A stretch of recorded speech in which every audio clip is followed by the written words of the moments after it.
Всем привет! Добро пожаловать на канал Inspired by Candles.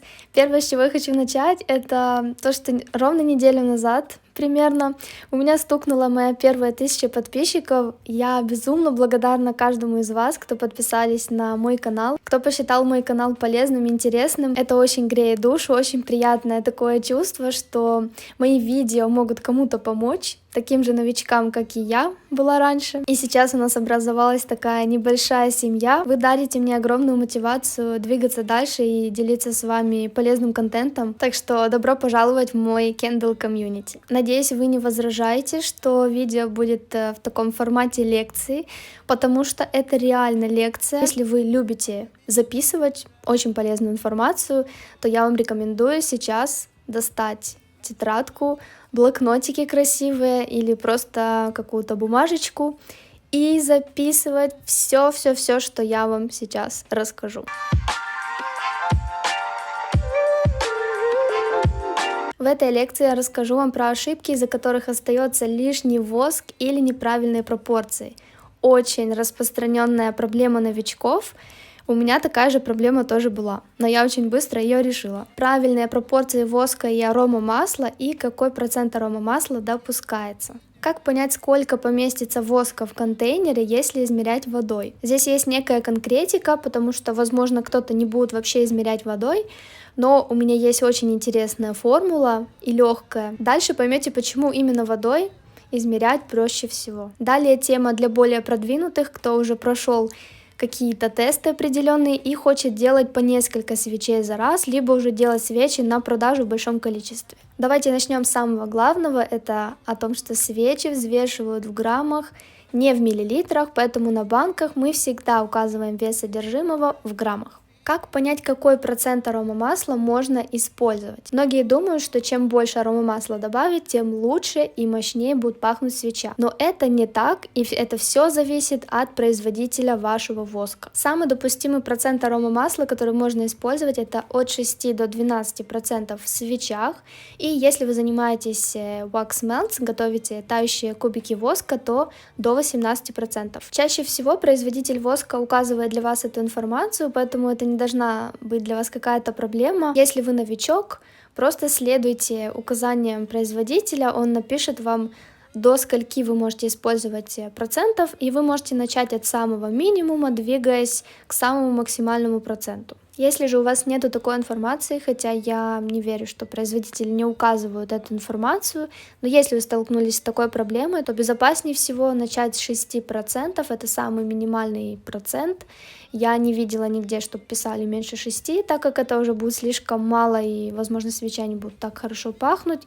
И по надобности вы сможете увеличивать там до 10, к примеру. Конечно же, все индивидуально. Что я имею в виду, это то, что воски все разные, производители все разные. К примеру, возьмем Nature Wax C3. Здесь производитель указывает, что можно использовать максимальное количество масла, это от 7 до 8%.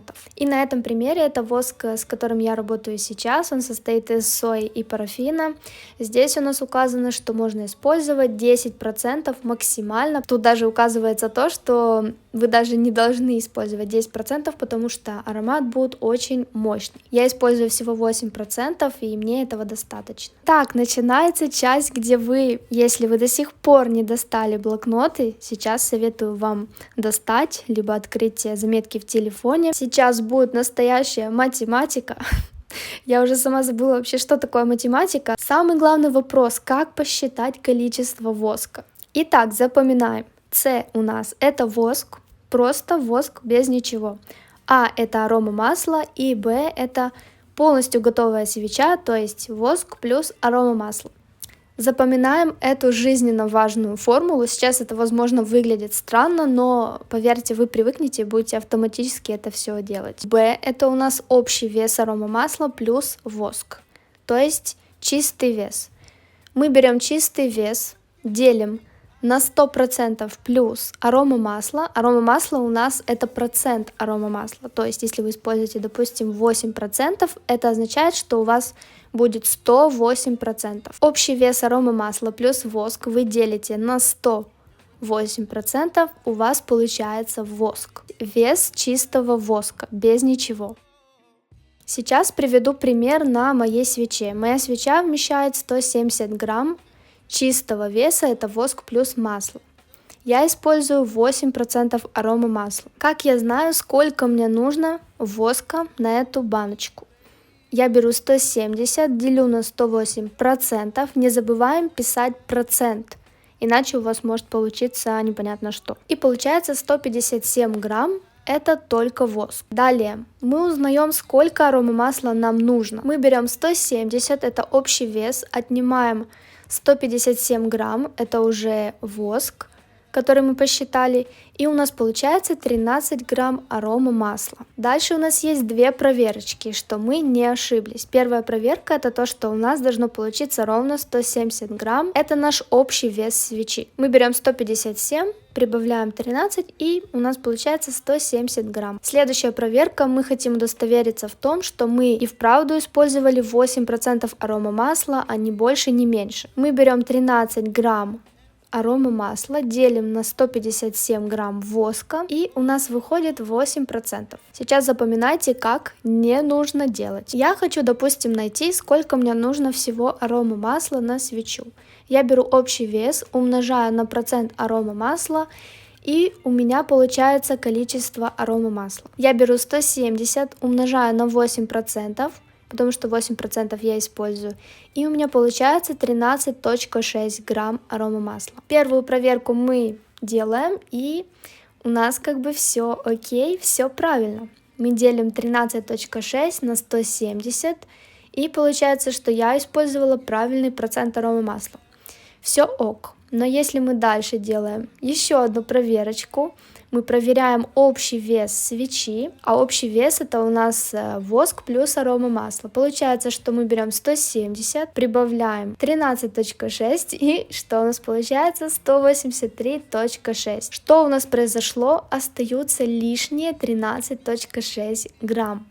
Это то, с чем сталкиваются новички, когда не разделяют общий вес свечи и воск. И получается, что они к общему весу, который свеча вмещает в себя, добавляют еще арома масла, и получается, что воск лишний, некуда его девать. Далее ошибочные расчеты для тех, кто уже понял, что нужно отделить общий вес от воска. Здесь я догадалась о том, что нужно от 170 отнять 13,6, я нашла, сколько мне нужно воска, это 156,4. И первую проверку, которую я делаю, это я беру воск 156,4 плюс 13,6, и общий вес у меня 170, то есть я сделала все правильно. Но в следующей проверке у меня ошибочка. Я хочу удостовериться в том, что я использовала 8% арома масла. И здесь я беру 13,6, делю на 156,4, я уже устала все эти цифры говорить, но я хочу, чтобы вы поняли, как важна точность. Равняется 0,086, это 8,6% арома масла. Получается, что эти лишние 0,6% арома масла могут все изменить. Поверьте, точность в таких вещах очень важна, особенно в свечах. Следующий очень интересный вопрос — это как понять, сколько воска поместится в контейнер. Изначально для вас, для новичков, которые хотят купить себе контейнер и сразу же понять, сколько в него чего поместится, без того, чтобы заливать туда воск, потом выливать обратно, чистить банку. В общем, я так как-то делала, мне вообще никак не понравилось, и я вам не советую. Первое, что хорошие производители обычно пишут, это объем вашей банки. К примеру, моя банка вмещает в себя 240 мл. Но это не означает, что я могу налить в нее 240 мл воска. Как я нашла эти 170 грамм? Первый способ, о котором я вам сказала, для тех, кому это, не знаю, может быть не так сложно, поместите контейнер на весы, обнулите их и залейте растопленный воск до отметки, если она у вас есть, конечно же. Примерно на глаз смотрите, докуда вы хотели бы, чтобы ваша свеча доходила. И второе, это мой любимейший способ — измерить водой. Запомните о том, что вода всегда тяжелее воска, поэтому есть простая формула. Вес воды в контейнере умножаете на 0,86, и у вас получается вес воска.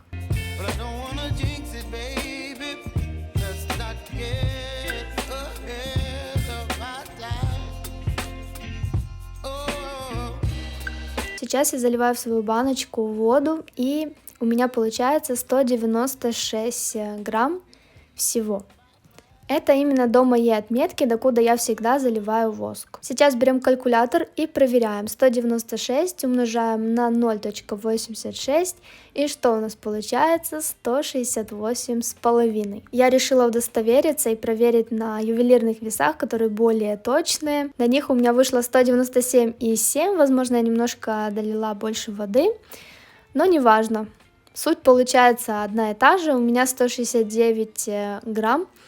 И я использую 170. Лучше всего, конечно же, округлить, потому что вам так будет намного проще работать. И пример с Wax Melts для любителей мелтсов. Так же само берем воду, наливаем до отметки, докуда хотим. Вес у меня получается 88 грамм, я умножаю на 0,86, и получается 75-68, но я использую 75.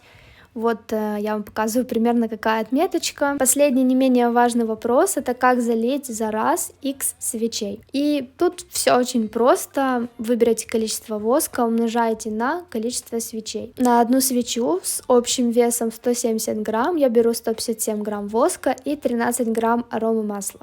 Если же я хочу приготовить 5 свечей, я беру количество воска, не общий вес, ни в коем случае. Только количество воска. 157 умножаю на 5, и у меня получается 785 грамм на 5 свечей. Также арома масла беру 13 грамм, умножаю на 5, и получается 65 грамм. Ну что ж, на сегодня мы закончили нашу лекцию. Я себя прям ощущаю как какая-то учительница, но я надеюсь, что вы получили сегодня ценные и очень интересные, важные жизненные уроки. Большое спасибо, что посмотрели это видео. Напишите в комментариях, как вам такое видео, лекция, урок. В Телеграме, кстати, я делюсь всякими интересными новостями, о которых еще никто не знает. Я хочу пожелать вам прекрасного настроения на создание ваших первых свечей или ваших каждодневных свечей. Спасибо, что были со мной, и до скорых встреч!